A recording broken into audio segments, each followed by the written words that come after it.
James Petres. El arma decisiva. Empecemos por unos puntos sencillos, asumiendo las condiciones que hoy prevalecen, no, por supuesto, el término de la inacabable lucha por la libertad y la justicia. Hay una arena pública, donde, en principio, los individuos pueden participar en las decisiones que afectan a la sociedad en general, cómo se obtienen y utilizan los ingresos públicos, cuál será la política exterior, etc. En un mundo de naciones-estado, la arena pública es fundamentalmente la política, en varios niveles. La democracia funciona en tanto en cuanto los individuos participan de forma significativa en la cuestión pública, a la vez que se ocupan de sus propios asuntos, individual y colectivamente, sin ser ilegítimamente interferidos por las concentraciones de poder. El funcionamiento de la democracia presupone una relativa igualdad de acceso a las fuentes, materiales, informativas y demás, una perogrullada tan antigua como Aristóteles. En teoría los gobiernos se instituyen para servir a sus electorados nacionales, a cuya voluntad deben someterse. Una forma de valorar el funcionamiento de la democracia es, pues, la medida en que la teoría se aproxima a la realidad y en que los electorados nacionales se aproximan a coincidir con la población. En las democracias con capitalismo de Estado, la arena pública ha sido ampliada y enriquecida por la larga y enconada lucha popular.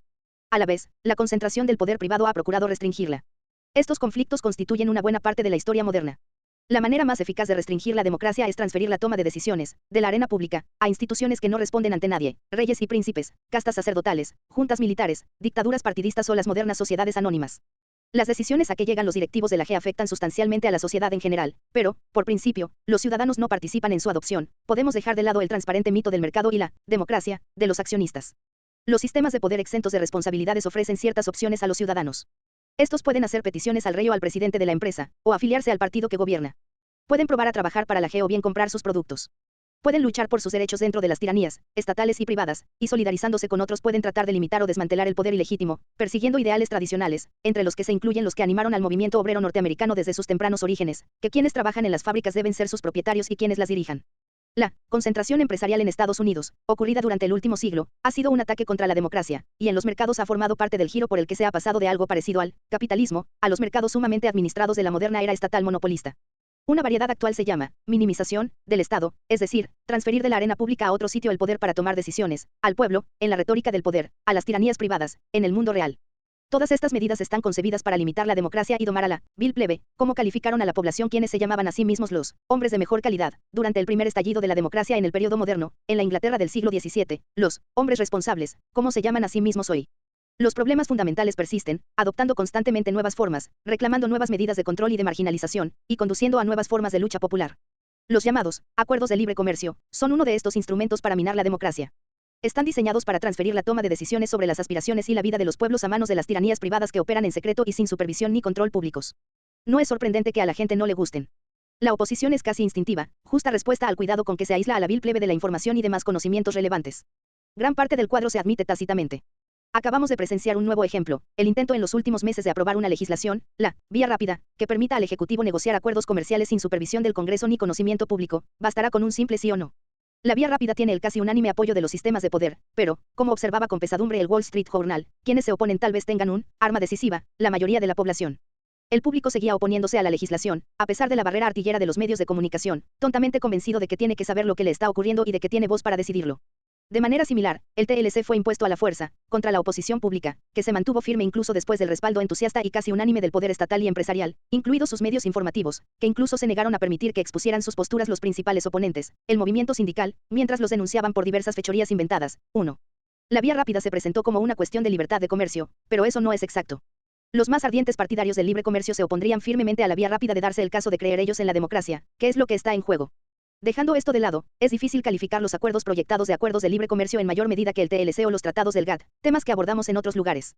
La razón oficial de la vía rápida fue expuesta por Jeffrey Land, vicerrepresentante para el comercio de Estados Unidos. El principio fundamental de las negociaciones es que una única persona, el presidente, pueda negociar en nombre de Estados Unidos. 2. El papel del Congreso consiste en estampar el sello, el papel del público en mirar, preferiblemente, en mirar hacia otro primerado. El principio fundamental es bastante cierto, pero es estrecho de miras.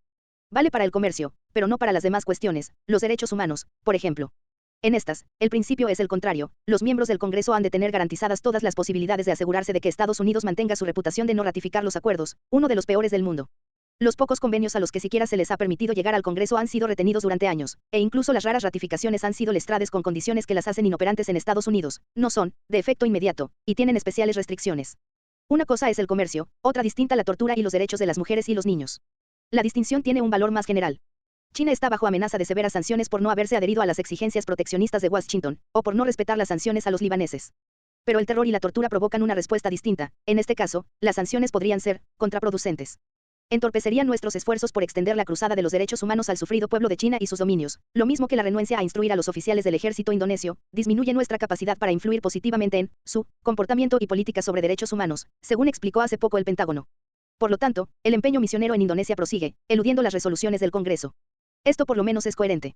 Basta con recordar cómo la instrucción militar estadounidense pagó dividendos a principios de la década de 1960 y fomentó que los militares llevaran a cabo sus necesarias tareas, como informaba al Congreso y al presidente el secretario de Defensa Roberto M. Namara después de las grandes masacres dirigidas por el ejército en 1965, que arrojaron cientos de miles de cadáveres en unos cuantos meses, una increíble matanza masiva. New York Times, que despertó incontenida euforia entre los hombres de la mejor calidad, incluido el Times, y compensó a los moderados que la habían orquestado.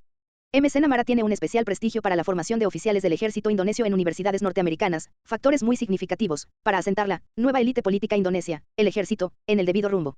Al redactar su política de derechos humanos para China, la administración podría haber recordado también el constructivo consejo de una misión militar de Kennedy en Colombia. Si es necesario, realízanse actividades paramilitares, de sabotajes y diagonal o terroristas contra conocidos partidarios del comunismo, fórmula que comprende campesinos, sindicalistas, activistas de los derechos humanos, etc. Los alumnos aprendieron bien la lección, cosechando el peor expediente sobre derechos humanos de la década de 1990 en el hemisferio mientras aumenta la instrucción y ayuda militar de Estados Unidos. Las personas razonables pueden entender fácilmente, pues, que sería contraproducente presionar demasiado a China por cuestiones como la tortura de los disidentes o las atrocidades en Tíbet. Esto incluso podría dar lugar a que China padeciera los perjudiciales efectos de ser una sociedad aislada de la influencia norteamericana, razón aducida por un grupo de ejecutivos empresariales para levantar las barreras comerciales estadounidenses que los privan de los mercados de Cuba, donde colaborarían a restaurar los beneficiosos efectos de la influencia norteamericana, que prevalecieron desde la liberación, hace un siglo, y a lo largo de los años de Batista, las mismas influencias que se han demostrado tan benéficas en Haití, El Salvador y otros paraísos contemporáneos, y que, por casualidad, al mismo tiempo rinden beneficios. 3. Estas sutiles discriminaciones deben formar parte del bagaje de quienes aspiren a la respetabilidad y al prestigio. Una vez dominadas, entenderemos por qué los derechos de los inversores y los derechos humanos requieren tan distinto tratamiento. La contradicción del principio fundamental solo es aparente. Agujeros negros de la propaganda. Siempre es esclarecedor buscar lo que se omite en las campañas de propaganda. La vía rápida fue objeto de una enorme publicidad. Pero varias cuestiones esenciales desaparecieron en el agujero negro reservado a los temas considerados no aptos para el consumo público. Uno es el hecho, ya mencionado, de que no era una cuestión de acuerdos comerciales sino más bien de principios democráticos. Aún más sorprendente es que durante toda la intensa campaña no parece haberse hecho mención pública del inminente tratado que debía haber ocupado el primer plano del interés, el Acuerdo Multilateral sobre Inversiones, AMI, un asunto de mucha mayor importancia que integrar Chile en el TLC u otras minucias que sirvieron para ilustrar por qué el presidente debía negociar en solitario los acuerdos, sin injerencia del público. El AMI cuenta con el potente apoyo de las instituciones financieras e industriales que han estado íntimamente implicadas en su planeamiento desde el principio, por ejemplo, el Consejo sobre Finanzas Internacionales de Estados Unidos, el cual, en sus propias palabras, promueve todos los intereses económicos norteamericanos tanto en el interior como en el extranjero. En enero de 1996, el Consejo incluso publicó una guía del Acuerdo Multilateral sobre Inversiones, accesible a su electorado del mundo de los negocios y círculos próximos, y seguramente a los medios de comunicación. Incluso antes de que la vía rápida se llevara al Congreso, el Consejo solicitó a la administración Clinton que incluyera el AMI en la legislación a tramitar de inmediato, informaba el Miami Herald en julio de 1997, lo que parece ser la primera mención del AMI en la prensa y una mención excepcional. Volveremos sobre los detalles. 4. ¿Por qué entonces el silencio durante la controversia de la vía rápida sobre todo lo relativo al AMI? Una razón plausible viene a la cabeza. Pocos dirigentes políticos y de los medios de comunicación dudan de que el público, si era informado, se hubiera mostrado poco entusiasta del AMI. Los opositores podrían haber blandido, una vez más, su arma decisiva, caso de haberse filtrado los datos. Solo era sensato, pues, llevar a cabo las negociaciones del AMI bajo un velo de secreto, tomando la expresión usada por el presidente del Tribunal Supremo de Australia, Sir Anthony Mason, al condenar la decisión de su gobierno de impedir la inspección pública de las negociaciones sobre un acuerdo que podría tener gran impacto en Australia si lo ratificamos. 5. Ninguna voz semejante se oyó por aquí. Habría sido superflua. El velo del secreto se defendió con mucha mayor vigilancia en nuestras instituciones libres. Dentro de Estados Unidos pocos saben algo sobre el AMI, que ha sido objeto de intensas negociaciones en la OCDE desde mayo de 1995. La fecha originalmente fijada para concluirlo era mayo de 1997. De haberse alcanzado el objetivo, el público habría sabido tanto sobre el AMI como sabe sobre la Ley de Telecomunicaciones de 1996, otro gran regalo público al poder privado concentrado, que se mantuvo en gran parte reducido a las páginas económicas. Pero los países de la OCDE no se pusieron de acuerdo sobre las previsiones y hubo que retrasar un año la fecha fijada. El plan original y preferencial consistía en forjar el tratado dentro de la Organización Mundial del Comercio. Pero el propósito fue bloqueado por los países tercermundistas, sobre todo por la India y Malasia, que reconocieron que las medidas que se estaban redactando los habrían privado de los instrumentos que habían utilizado los países ricos para fortalecer su posición. Las negociaciones se trasladaron entonces a los cuarteles generales más seguros de la OCDE, donde se esperaba alcanzar un acuerdo al que querrían sumarse los países emergentes, según delicada fórmula del Economist de Londres. 6. So pena de verse privados de los mercados y los recursos de los ricos, lo que actualmente significa la libertad de elección, en los sistemas con inmensas desigualdades de poder y riqueza. Durante casi 3 años se mantuvo a la vil plebe en la bendita ignorancia de lo que estaba ocurriendo. Pero no por completo. En el tercer mundo se había convertido en un tema candente a principios de 1997. 7. En Australia, la noticia saltó a las páginas económicas en enero de 1998, dando pie a un frenesí de informaciones y controversias en la prensa nacional, de ahí la condena de Sir Anthony al dirigirse a una convención en Melbourne.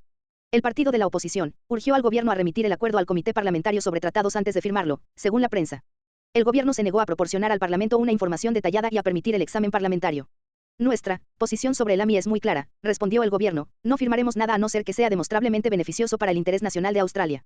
En suma, haremos lo que nos dé la gana, o dicho con mayor exactitud, lo que nos digan nuestros señores, y siguiendo el habitual procedimiento, el interés nacional, lo definirían los centros de poder, a puerta cerrada. Bajo la presión, el gobierno aceptó unos días después que un comité parlamentario examinara el AMI. Los editorialistas sancionaron de mala gana la decisión, era necesaria para responder a la histeria xenófoba de los alarmistas y a la impía alianza de los grupos de ayuda, los sindicatos, los ecologistas y los extravagantes teóricos de la conspiración. Advertían, no obstante, que después de esta desafortunada concesión es de vital importancia que el gobierno no retroceda ni un paso más en su firme compromiso con el AMI. El gobierno negó la acusación de actuar en secreto, señalando que estaba disponible en Internet un borrador del tratado, gracias a los grupos activistas que lo colocaron allí, una vez que les llegó por filtraciones. 8. Podemos reconfortarnos, la democracia florece en Australia, de todos modos. En Canadá, que está ahora afrontando una forma de incorporación a Estados Unidos acelerada por el libre comercio, la impía alianza, tuvo mucho mayor éxito. Durante años el tratado se había discutido en los principales diarios y semanarios de información, en las horas punta de la televisión nacional y en reuniones públicas. La provincia de la Columbia Británica anunció en la Cámara de los Comunes que era firmemente contraria al tratado propuesto, señalando las inaceptables restricciones que imponía a los gobiernos electos en los planos federal, provincial y local, su perjudicial impacto en los programas sociales, atención sanitaria, etc., así como en la protección del medio ambiente y en la administración de los recursos, la desusada amplitud con que se definía inversión y otros ataques contra la democracia y los derechos humanos. El gobierno de la provincia se oponía en especial a las disposiciones que permitían a las corporaciones litigar contra los gobiernos, a la vez que quedaban exentas de cualesquiera obligaciones, y a que se resolvieran sus acusaciones ante comisiones de arbitraje no elegidos ni responsables ante nadie, que se compondrían de expertos en comercio, y actuarían sin normas probatorias ni transparencia, y sin posibilidad de apelación. Al haber sido desgarrado el velo del secreto por las escandaleras procedentes de abajo, el gobierno canadiense tuvo necesidad de asegurar al público que la desinformación se ejercía por su bien. De la tarea se ocupó, en un debate televisado a escala nacional por la CBC, el ministro federal canadiense de Comercio Internacional, Sergio Marchi. Él quería pensar que la gente se sentía tranquilizada, dijo, por la honradez que yo creo que transmite nuestro primer ministro, y el amor que tiene por Canadá. Lo cual debía resolver el contencioso. De modo que la democracia también tiene buena salud al norte de la frontera. Según la CBC, el gobierno canadiense, lo mismo que el australiano, no tiene en este momento planes para ninguna legislación sobre el AMI, y el ministro de Comercio dijo que tal vez no fuera necesaria, puesto que el AMI no es más que una ampliación del TLC. 9.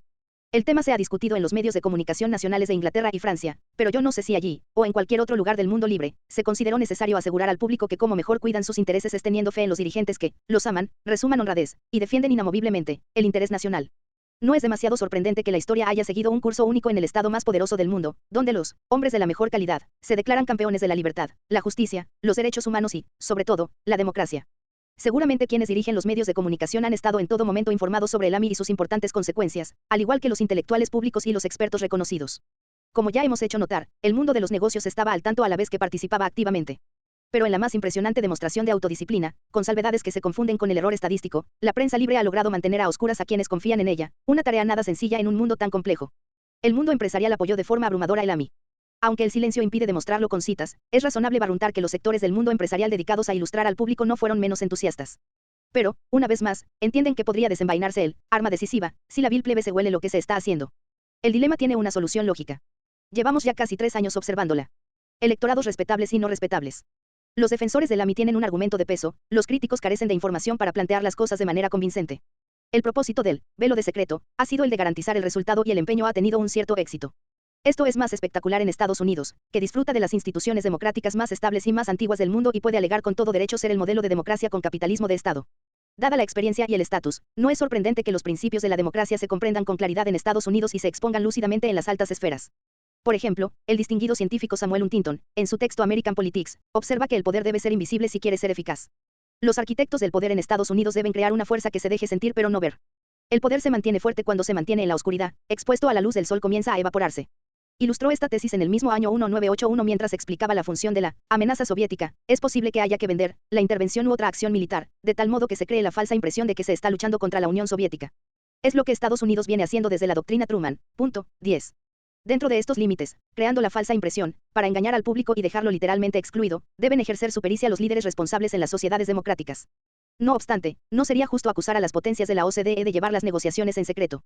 Después de todo, los activistas lograron poner una versión del borrador en Internet, luego de haberla conseguido de manera ilegal.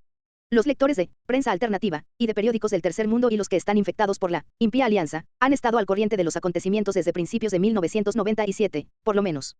Y desde la corriente principal, nada hay que oponer a participar directamente en una organización que vela por los intereses mundiales de las finanzas norteamericanas y sus contrapartidas en otros países ricos. Pero hay unos cuantos sectores que de alguna manera no han sido tenidos en cuenta, el Congreso estadounidense, por ejemplo. El pasado noviembre, 25 representantes de la Cámara enviaron una carta al presidente Clinton exponiéndole que habían llamado su atención las negociaciones del AMI, presumiblemente gracias a los esfuerzos de los activistas y otros grupos interesados por las cuestiones públicas. 11. Pedían al presidente que respondiera a 3 sencillas preguntas. Primera, dados los recientes alegatos de la administración de que no puede negociar acuerdos complicados, multisectoriales y multilaterales sin las facultades de la vía rápida, ¿cómo es que casi se ha completado el AMI, con un texto tan complicado como el del TLC o el GATT, y con estipulaciones que requerirían sustanciales limitaciones de las leyes y los principios norteamericanos referentes a la normativa federal, estatal y local sobre inversiones? Segunda, ¿cómo se ha estado negociando este acuerdo, desde mayo de 1995, sin ninguna consulta ni vigilancia del Congreso, teniendo en cuenta, especialmente, la autoridad constitucionalmente exclusiva que tiene el Congreso para regular el comercio internacional? Tercero, el AMI es muy prolijo sobre las intervenciones, lo que permitiría a un inversor o empresa extranjera pleitear directamente contra el Estado estadounidense por perjuicios si adoptáramos alguna medida que restringiera el disfrute de una inversión. Estas formulaciones son burdas y vagas y van notoriamente más allá del limitado concepto de intervención que determina la legislación interior norteamericana. ¿Por qué habría de ceder voluntariamente Estados Unidos su inmunidad soberana y exponerse a ser condenado a pagar perjuicios en nombre de vaguedades como las que hablan de tomar medidas con efectos equivalentes a una expropiación indirecta? En el punto 3, los signatarios tal vez estuvieran pensando en el pleito de la Ethel Corporation, famosa por producir gasolina con plomo, contra Canadá, en el que solicita $250 millones para cubrir las pérdidas derivadas de la expropiación y los perjuicios sufridos por el buen nombre de la Ethel a consecuencia de que la legislación canadiense prohibió el MMT, un aditivo de la gasolina. Canadá considera que el MMT es una toxina perjudicial y un riesgo significativo para la salud, en concordancia con la Agencia Norteamericana de Protección del Medio Ambiente, que restringió tajantemente su uso, y con el Estado de California, que lo ha prohibido por completo. La querella también solicita daños y perjuicios por el efecto disuasorio de la ley canadiense, que ha hecho que Nueva Zelanda y otros países revisen el uso del MMT, acusa la Ethel. Pero quizá los firmantes estuvieran pensando en la querella contra México de la empresa norteamericana Metalclad, dedicada a la manipulación de residuos peligrosos, que reclama $90 millones por los perjuicios de una expropiación, debida a que se incluyó dentro de una zona ecológica protegida un emplazamiento previsto para los residuos peligrosos. 12. Estos pleitos se están llevando adelante dentro de las normas del TLC, que permiten a las corporaciones querellarse contra los estados, otorgándoles de hecho los derechos de un estado nacional, no de simples personas, como antes. La presumible intención es sondear y, si es posible, expandir los vagos límites de estas normas. En parte son solo intimidatorias, un instrumento reconocido y a menudo eficaz a disposición de aquellos con posibles para conseguir lo que quieren mediante amenazas legales que tal vez sean del todo frívolas. 13. Teniendo en cuenta la enormidad de las potenciales consecuencias del AMI, concluía la carta de los congresistas al presidente, aguardamos ansiosamente sus respuestas a las preguntas. Una respuesta llegó finalmente a los firmantes y no decía nada. Los medios de comunicación estuvieron informados sobre todo esto, pero no sé que le hayan dado ninguna cobertura. 14. Otro colectivo que ha sido menospreciado, junto con el Congreso, es la población. Aparte de la prensa económica, no hubo, que yo sepa, ninguna atención por parte de la prensa de gran difusión hasta mediados de 1997, y prácticamente no ha habido ninguna desde entonces. Como ya se ha mencionado, el Miami Herald daba cuenta del AMI en julio de 1997, señalando el entusiasmo y la participación directa del mundo de los negocios. El Chicago Tribune publicó una información en diciembre, observando que el asunto no había sido objeto de ninguna atención pública ni de debate político, salvo en Canadá. En Estados Unidos, esta oscuridad parece deliberada, denuncia el Tribune. Fuentes gubernamentales dicen que la administración no está interesada en promover más debate sobre la economía global. A la luz del ánimo del público, el secreto es la mejor política y se confía en la connivencia del sistema de información. El Newspaper of Record rompió su silencio pocos meses después, publicando un anuncio pagado por el International Forum on Global Exchange, que se oponía al tratado. El anuncio cita un titular del Business Week que describe el AMI como el explosivo pacto comercial del que nunca se ha sabido nada. El acuerdo reescribiría la normativa sobre la propiedad extranjera, afectaría a todo, desde las fábricas hasta los bienes raíces e incluso a los valores financieros. Pero muchos legisladores nunca han sabido nada del acuerdo multilateral sobre inversiones debido a que las conversaciones secretas del presidente Clinton se han celebrado a cubierto del radar del Congreso, y los medios de información se han atenido al programa de la Casa Blanca. ¿Por qué?, pregunta el Foro Internacional, respondiendo implícitamente con un repaso a las principales características del tratado. Pocos días después, el 16 de febrero de 1998, la Morning Edition de Newspaper of Record presentaba un fragmento de la AMI. Una semana después, el Christian Science Monitor publicaba un fragmento, bastante magro. El New Republic ya se había dado por enterado de que estaba surgiendo interés público por el AMI. El tema no había sido adecuadamente cubierto en sectores respetables, llegaba a la conclusión el New Republic, porque, la gran prensa, bien que por regla general se inclina hacia la izquierda, aún se inclina mucho más hacia el internacionalismo. De ahí que los izquierdistas de la prensa no hubieran sabido percibir la oposición pública a la vía rápida en su momento ni se habrían dado cuenta de que los mismos alborotadores, están ya armándose, para, la batalla, contra el AMI. La prensa debía hacer frente a sus responsabilidades con más seriedad y lanzar un golpe preventivo contra la paranoia del AMI, que ha ido rebotando a través de Internet, e incluso dando lugar a conferencias públicas. Tal vez no fuera suficiente ridiculizarlos con aquello de la tierra arrasada y el enjambre de helicópteros negros. El silencio tal vez tampoco fuese la actitud más acertada para que los países ricos pudieran sellar la liberalización del derecho internacional sobre inversiones, lo mismo que el GATT había codificado la liberalización del comercio. El L de abril de 1998, el Washington Post dio al público nacional la noticia en un artículo de opinión escrito por Fred Hayek, editorialista de plantilla. Ofrece la habitual mofa de los críticos y de las acusaciones de secretismo. Al fin y al cabo, el texto había sido puesto, ilícitamente, en la web por activistas. Como otros que naufragan en este plano apologética, no sacaba las evidentes conclusiones, que los medios de comunicación debían abandonar graciosamente la escena. Cualquier dato significativo que manejen podía ser descubierto por la gente normal que buscara con diligencia y quedan declarados irrelevantes los análisis, comentarios y debates. Hayek escribe que el AMI no ha merecido todavía demasiada atención en Washington, especialmente en su periódico, un año después de haber superado la primera fecha en que debía firmarse y 3 semanas antes de la fecha prevista para 1998. Limita su perspectiva a los pocos y vacuos comentarios oficiales, presentados como hechos indiscutibles, y añade que el gobierno ha aprendido de la vía rápida que debe hacer consultas cuando todavía se están elaborando los tratados, y sobre todo antes, con los sindicatos, con las autoridades locales, con los ecologistas y demás. Tal y como hemos podido ver, 15. Quizá como reacción a la carta de los congresistas, o a la salida a la luz de los chiflados, Washington hizo una declaración oficial sobre el AMI el 17 de febrero de 1998. La declaración del subsecretario de Estado, Stuart Eisenstadt, y del vicerrepresentante para el comercio de Estados Unidos, Jeffrey Land, pasó completamente inadvertida para los informadores, que yo sepa. La declaración es una rutinaria nota de prensa, pero merece los titulares de primera página en comparación a lo que se había publicado antes, nada, en esencia. Las virtudes del AMI se consideran evidentes, no hay descripción ni se ofrecen argumentos. En cuestiones como la mano de obra y el medio ambiente, intervenciones, etc., el mensaje es el mismo que el emitido por los gobiernos de Canadá y Australia: confíen en nosotros y callen. De mayor interés es la buena noticia de que Estados Unidos se ha adelantado dentro de la OCDE a asegurarse de que el acuerdo complementa nuestros esfuerzos más generales, de momento desconocidos, en favor del desarrollo sostenido y del mayor respeto a las normas laborales. Eisenstadt y Land se felicitan de que las demás partes estén de acuerdo con nosotros en estos temas. Además, ahora los otros países de la OCDE están de acuerdo con nosotros en la importancia de trabajar en estrecha colaboración con sus electorados nacionales para crear el consenso sobre el AMI. Están con nosotros en entender que la participación en este proceso es importante para los electorados nacionales. En interés de la mayor transparencia, añade la declaración oficial, la OCDE ha acordado hacer público el texto del borrador del acuerdo, quizás incluso antes de que se agoten los plazos. 16. Aquí tenemos, por fin, un sonoro tributo a la democracia y a los derechos humanos. La administración Clinton está encauzando el mundo, proclama, de modo que los electorados nacionales desempeñen un papel activo en la creación del consenso sobre el AMI. ¿Quiénes son los electorados nacionales? La pregunta se contesta fácilmente echando un vistazo a los datos indiscutidos. El mundo financiero ha desempeñado un papel activo en todo momento. El Congreso no fue informado y el enojoso público, el arma decisiva, se mantuvo en la ignorancia. Un ejercicio directo de lógica elemental nos informa con exactitud de quienes entiende Clinton que son los electorados nacionales. Es una lección útil. Rara vez se formulan con tanto candor y precisión los valores operativos de los poderosos. Para ser justos, no constituyen un monopolio de Estados Unidos. Estos valores los comparten los centros de poder estatales y privados de otras democracias parlamentarias, y sus contrapartidas en las sociedades donde no hay necesidad de entregarse a florilegios retóricos sobre la democracia. Las lecciones están claras como el agua. Habría que tener verdadero talento para perdérselas y para no ver cuán bien ilustran las advertencias de Madison hace 200 años, cuando deploraba la osada depravación de los tiempos, en que los agiotistas se convertirán en la guardia pretoriana del gobierno, a la vez sus instrumentos y su tirano, sobornados por su liberalidad e intimidándolo con clamors y alianzas. Estas observaciones llegan al meollo del AMI.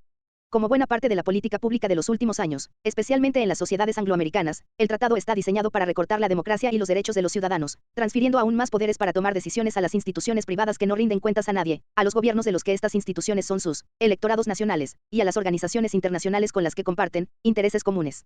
Los términos del AMI. ¿Qué dicen en realidad y que presagian los términos del AMI? Si se permite que lleguen a la arena pública con puntos y comas, ¿qué descubriremos? Puede que no haya una respuesta categórica a estas preguntas.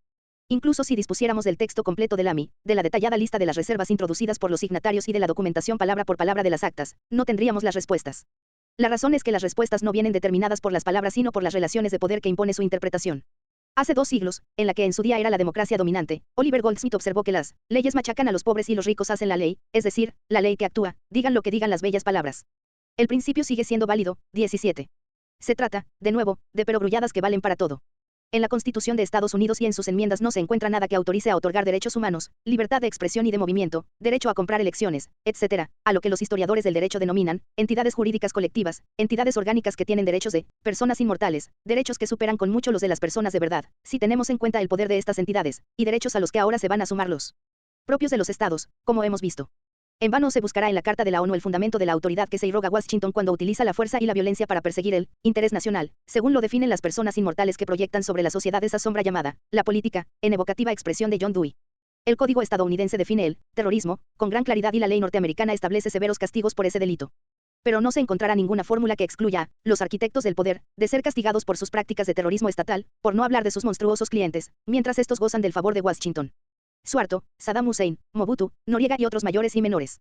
Como señalan año tras año las principales organizaciones defensoras de los derechos humanos, prácticamente toda la ayuda exterior estadounidense es ilegal, desde la de los primeros recipendarios hasta la del último de la lista, porque la ley prohíbe ayudar a países que practiquen la tortura sistemática.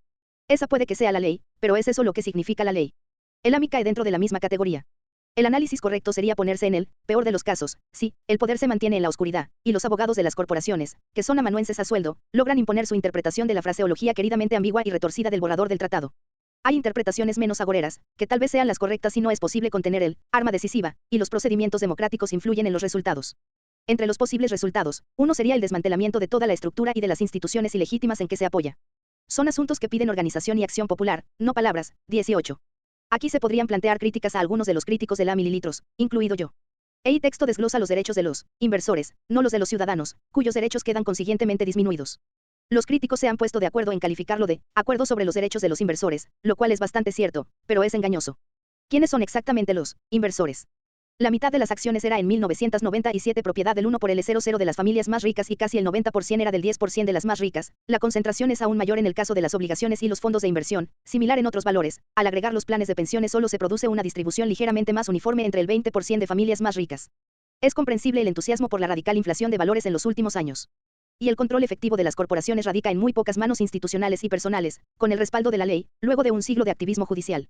Hablar de inversores no debe hacer pensar en quienes trabajan en los talleres de las fábricas, sino en la Caterpillar Corporation, que acaba de conseguir romper una importante huelga basándose en la tan alabada inversión extranjera, utilizando el notable crecimiento de los beneficios que comparte con otros electorados nacionales, para crear un exceso de capacidad productiva en el extranjero que socave los esfuerzos de los trabajadores de Illinois para resistir la erosión de sus sueldos y condiciones de trabajo.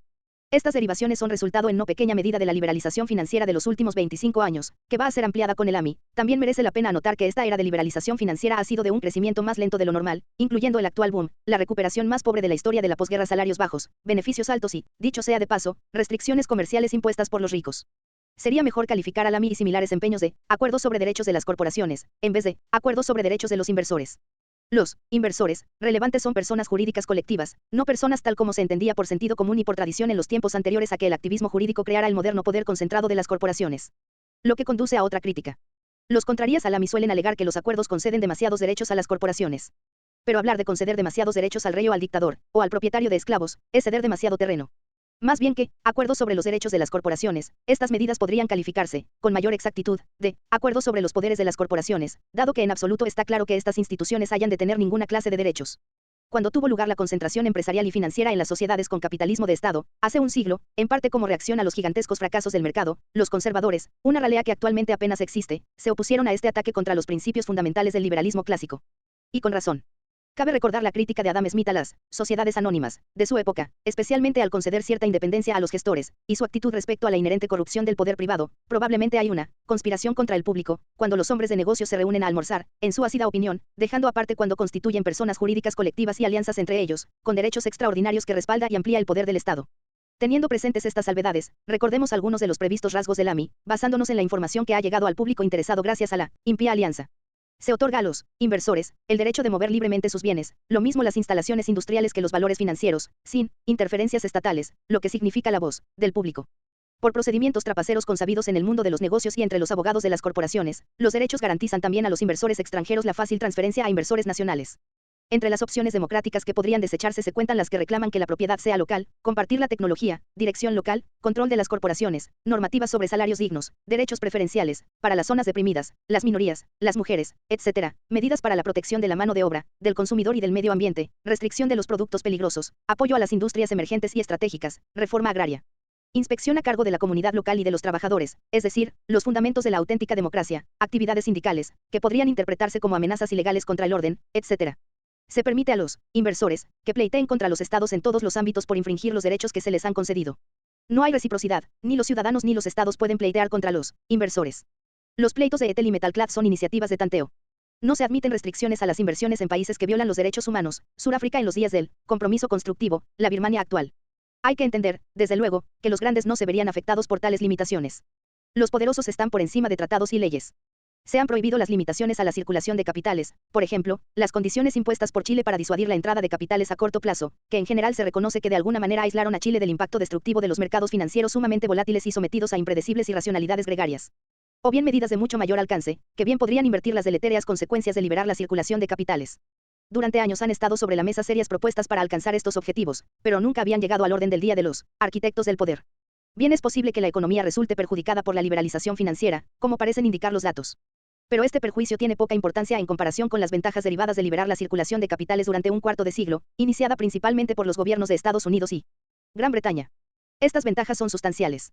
La liberalización financiera colabora a la concentración de la riqueza y proporciona poderosas armas para socavar los programas sociales.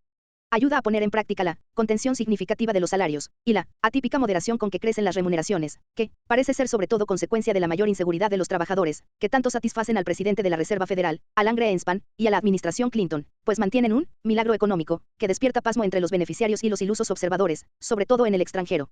Aquí hay pocas sorpresas. Los diseñadores del sistema económico posterior a la Segunda Guerra Mundial abogaron por la libertad de comercio pero por la regulación del capital. Este fue el entramado básico del sistema de Bretton Woods de 1944, incluida la Carta Fundacional del FMI. Una de las razones fue la expectativa, bastante plausible, de que la liberalización financiera impediría la libertad de comercio. Otra fue reconocer que sería una poderosa arma contra la democracia y contra el estado del bienestar, que tenía un inmenso respaldo popular. La regulación del capital permitiría a los gobiernos ejercer políticas monetaria y fiscal, mantener el pleno empleo y los programas sociales, sin temor a las fugas de capitales, señaló Harry Dexter White, negociador en nombre de Estados Unidos, con el acuerdo de su contrapartida británica, John Maynard Keynes. La libre circulación de capitales, por el contrario, hubiera creado lo que ciertos economistas internacionales llaman un Senado virtual, en el que el muy concentrado capital financiero impondría su propia política social por encima de las poblaciones renuentes, castigando a los gobiernos que se desviaran mediante fugas de capitales. Los supuestos de Bretton Woods prevalecieron durante la Edad Dorada, de los altos niveles de crecimiento de la economía y la productividad, en la que fue ampliándose el contrato social, a lo largo de las décadas de 1950 y 1960. El sistema lo desmanteló Richard Nixon, con el apoyo británico y, más tarde, de otras grandes potencias. La nueva ortodoxia fue institucionalizada en el Consenso de Washington. Sus resultados fueron bastante conformes a las expectativas de quienes crearon el sistema de Bretton Woods. 19. El entusiasmo por los milagros económicos, forjados por la nueva ortodoxia, está menguando, no obstante, entre los gestores de la economía global, conforme los casi desastres se han acelerado desde que la liberalización de la circulación de capitales ha comenzado a amenazar a los electorados nacionales, a la vez que a la población en general. El director financiero del Banco Mundial, Joseph Stiglitz, la redacción del Financial Times de Londres y otras personas próximas a los centros de poder empezaron a pedir medidas para regular la circulación de capitales, siguiendo la orientación de bastiones de respetabilidad como el Bank for International Settlements.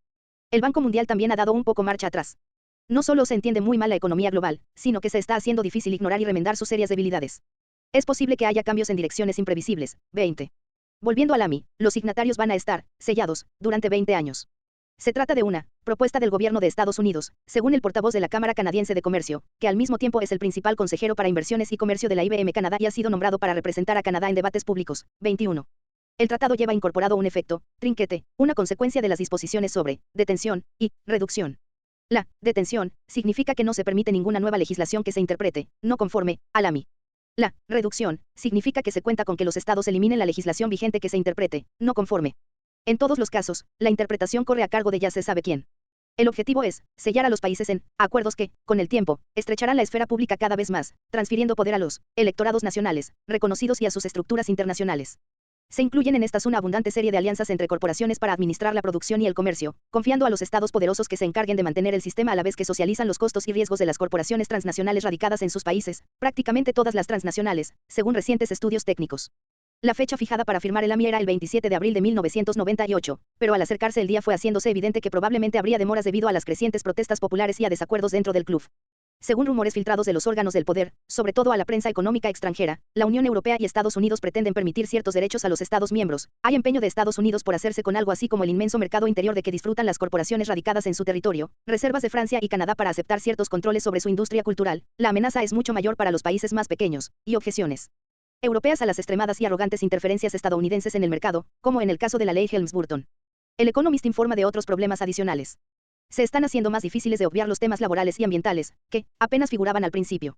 Cada vez es más difícil ignorar a los paranoicos y a los de la tierra arrasada, que quieren que se consignen por escrito estrictas normas sobre cómo los inversores extranjeros tratarán a los trabajadores y protegerán el medio ambiente, y sus fervientes ataques, difundidos a través de una red de páginas en Internet, han creado dudas a los negociadores sobre cómo seguir adelante. Una posibilidad sería prestar atención a los deseos del público.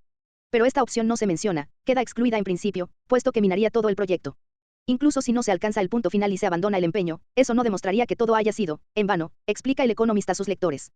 Se han hecho progresos y, con suerte, parte de la mililitros se convertirá en un primer borrador para un acuerdo global de la OMC sobre inversiones, que los recalcitrantes, países en desarrollo, tal vez acepten de mejor grado, luego de unos cuantos años de ser machacados por las irracionalidades del mercado, la subsiguiente disciplina impuesta a las víctimas por los que gobiernan el mundo y la creciente conciencia, entre elementos de las élites locales, de que podrán participar en los privilegios acumulados y ayudan a diseminar las doctrinas de los poderosos, por muy fraudulentas que sean y por mucho que afecten a otros. Hemos de esperar que, partes del AMI, se recreen en otros lugares, quizás en el FMI, que es convenientemente secreto. 22. Desde otro punto de vista, posteriores demoras han dado nuevas oportunidades a la vil plebe para atravesar el velo del secreto. Es importante que la población en general descubra qué es lo que se está planeando. Los esfuerzos de los gobiernos y de los medios de comunicación por mantenerlo todo a cubierto, excepto para sus electorados nacionales, oficialmente reconocidos, son sin duda comprensibles. Pero estas barreras han sido anteriormente superadas por la vigorosa acción pública y pueden volver a superarse.